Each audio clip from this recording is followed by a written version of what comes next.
Hey everyone, David Trungale here. Thank you for watching, and I wanted to share with you guys a clip from Camillo.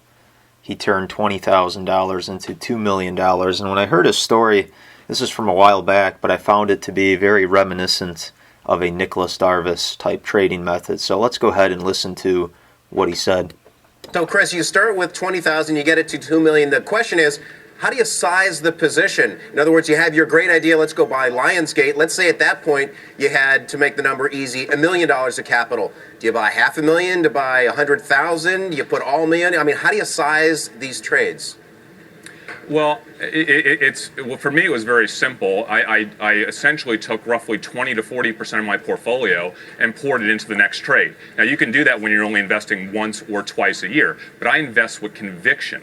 So I'm only making one or two investments a year. When I find something, it's material. It's not just a trend. It's a big game-changing event that for whatever reason, Wall Street has missed. And over the 8 or 9 investments I made in that 3-year period that were my big investments, I think I maybe missed on one. The other 7 or 8, all of them were hits that generated for me triple-digit returns. In some case, 300, 400, 500% returns in a very short period of time. All right, there you have it. 1 or 2 good trades a year. Again, he's buying on the way up.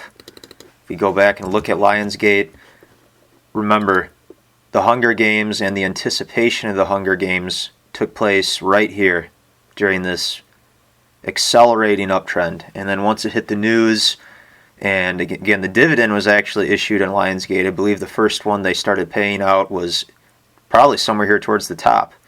So again, once it hits Wall Street and it makes the media and everyone's talking about it, it's usually over. In fact, look at what happened recently here. We saw it collapse. So this run is over. I doubt the thing will come back, maybe someday. But again, 1 or 2 trades a year. He's accumulating shares before everyone starts talking about it.